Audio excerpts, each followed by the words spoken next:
Hello guys, welcome back to our channel. So for today's video guys, we are going to cook pigar pigar, our own version of pigar pigar. So Please watch till the end. Pagpasensyahan nyo na guys ang aming kawali na nangingitim. Malinis yan guys, kinusus ko na pero hindi talaga matanggal. So let's start! First guys, magigisa tayo ng bawang sibuyas. Ano yun?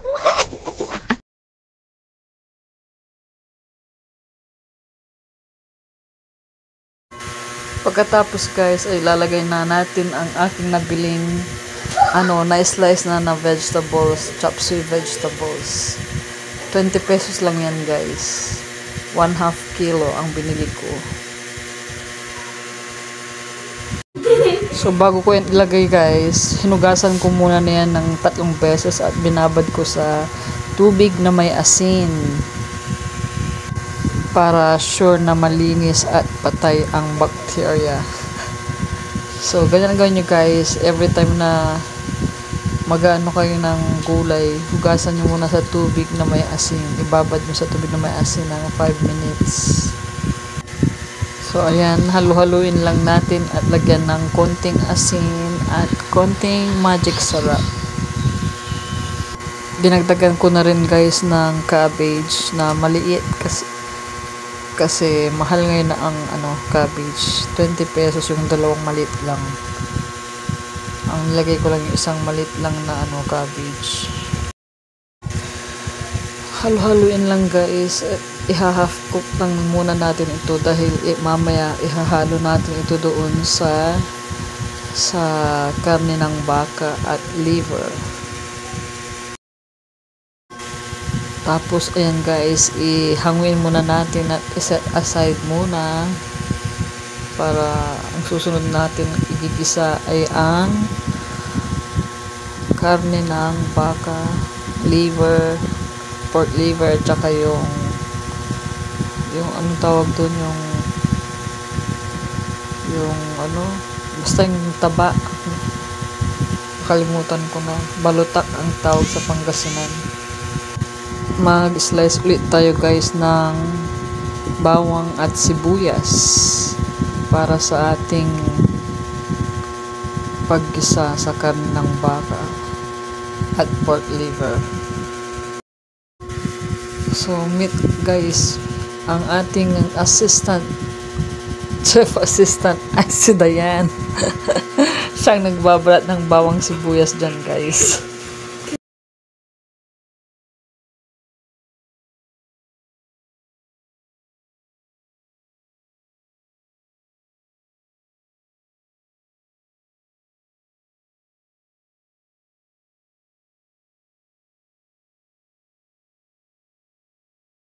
Kung mapapansin nyo guys, ang ating gamit na pang video ay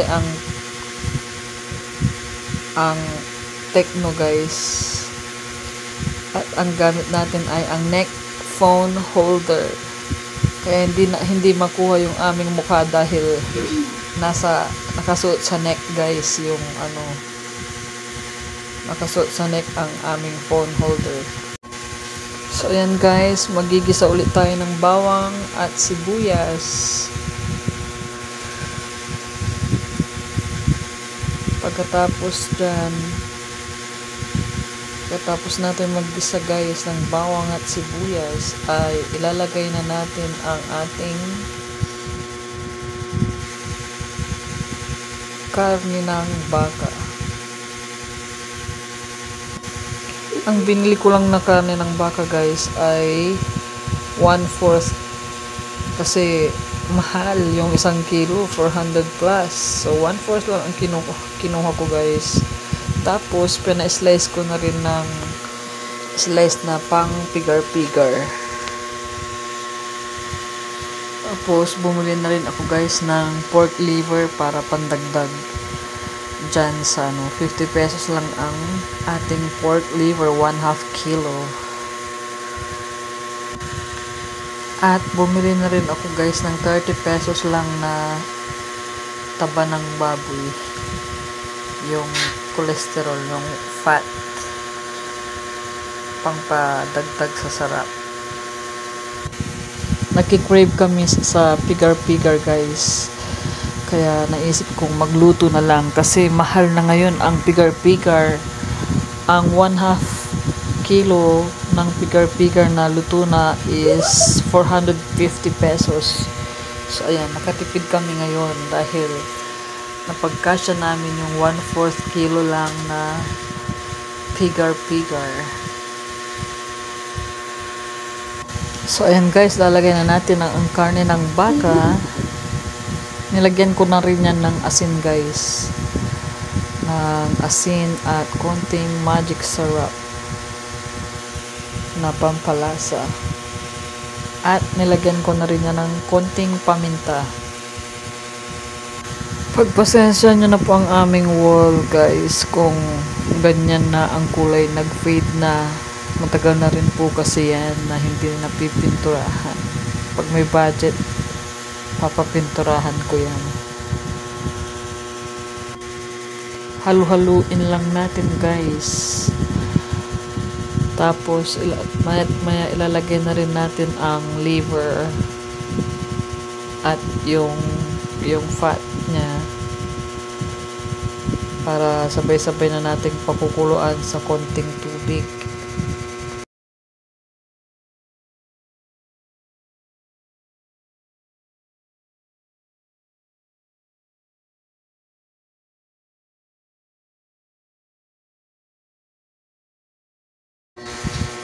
Yan, yung liver na yan guys, nilagyan ko na rin ng konting asin yan at paminta at konting magic syrup.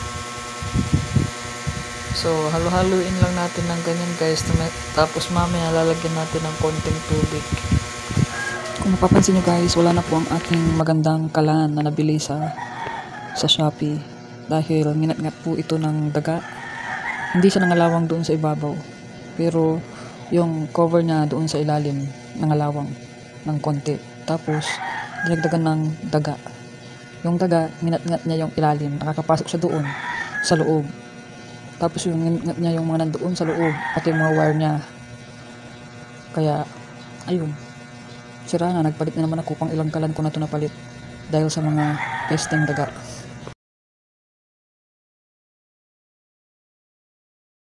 Lalagyan natin siya guys ng konting soy sauce at konting vinegar.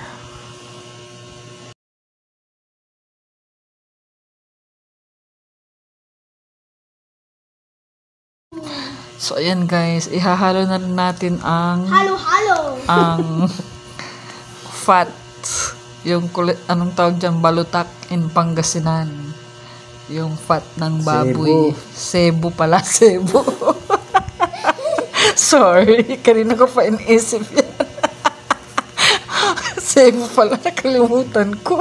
Sebo di pala. Ang alam ko, balutak. So ayan, sebo guys ang tawag dyan. Nilagyan ko na rin ng konting asin ulit dahil sa dinagdagan natin siya ng sebo at paminta, asin, magic syrup at paminta at konting chili flakes. Konti lang yan guys, tansya lang.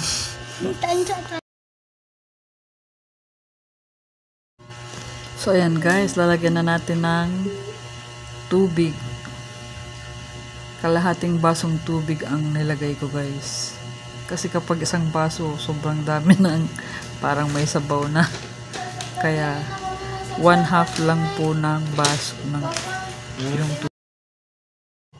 Tapos guys, pakuluan natin yan hanggang sa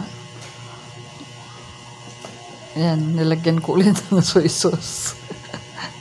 Nilagyan ko ulit siya ng konting soy sauce para mas kumulay. Mas makulay. At mas pumasok yung mas pumasok yung yung lasa. Mas malasa. Nilagyan ko na rin siya guys ng konting suka. Vinegar. So ayan guys, Halu-haluin lang muna natin. Pagkatapos pakuluan hanggang sa mawala yung kanyang sabaw. Hanggang sa mag-dry ng konti.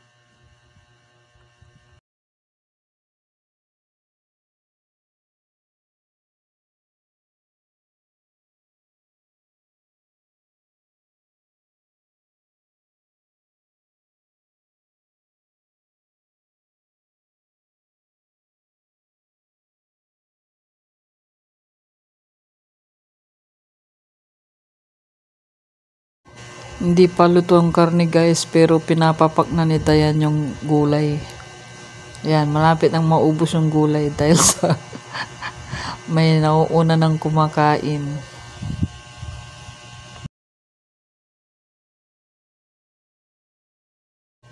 Masarap ang pigar-pigar kapag maraming vegetables guys. Kaya ang pinili ko na binili ay ang pang chop suey na vegetables na worth 20 pesos lang, 1/2 kilo. O diba ang dami?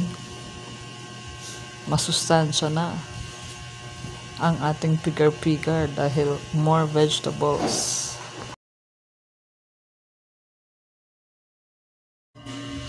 So ayan guys, check na natin ang ating pinapakuluan. Ayan, makulay na at wala na siyang sabaw. Ayan. O, diba? Nilagyan ko ng mantika yan na konting mantika lang guys. Para mag-fry siya ng konti. Tapos, hinalo ko na rin ang vegetables. Yan. Mukhang malasang-malasa na guys. Yummy.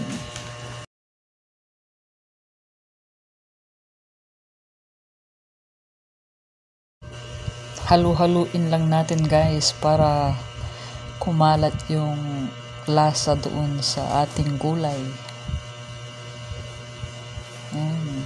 Sarap. Nakakagutom. I-try nyo ito guys. Alam nyo ba kung anong sabi ng mga anak ko nung naluto na yan? Natalo daw yung lasa nung yung lasa ng binibili lang namin sa labas. Mas masarap daw ang aking niluto na pigar-pigar. Makakatipid pa kayo guys pag kayo ang nagluto. Tingnan nyo.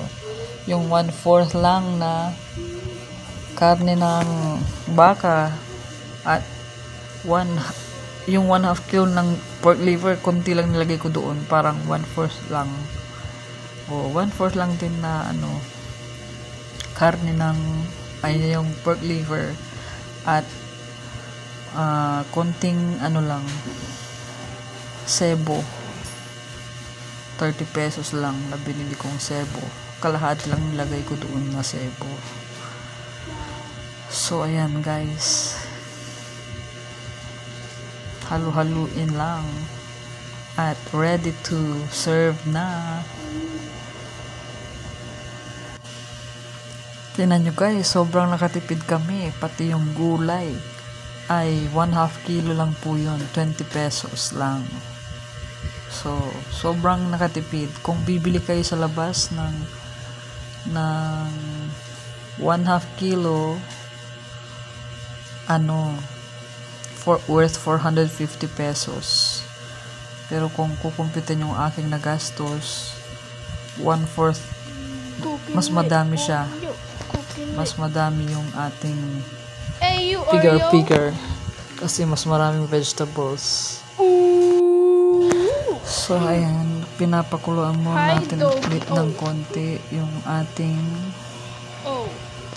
pigar-pigar para mas sumiksik ang lasa. So ayan guys, nilagay ko na sa screen ang ating nagastos. 110 pesos, 1/4 kilo karne ng baka, 25 pesos, 1/4 kilo pork liver, 15 pesos sebo ng baboy, 20 pesos chopped vegetables, total of 170 pesos lang ang ating nagastos. Hindi ko na sinama yung mga pampalasa guys. Kasi meron na kami sa bahay kaya hindi ko na sinama. Pero kung i-add niyo yan, sige, plus 20 pesos. So magiging 190 pesos kung i-add niyo na bibilhin yan. Yummy! Diba? Ayan guys. Luto na guys. Pwede na kumain. Kain na tayo. Bon appetit! So excited to eat. Tara na guys. I-try nyo na yan. At mag-enjoy kayo talaga sa sarap ng pigar-pigar. Diba?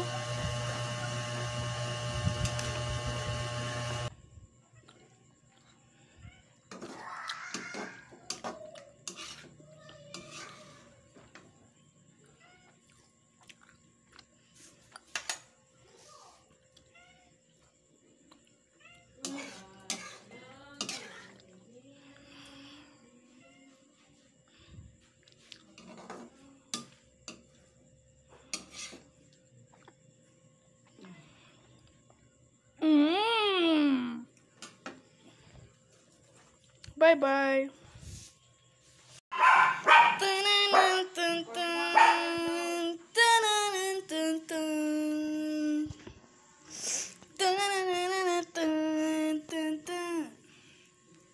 Guess you wonder where I've been.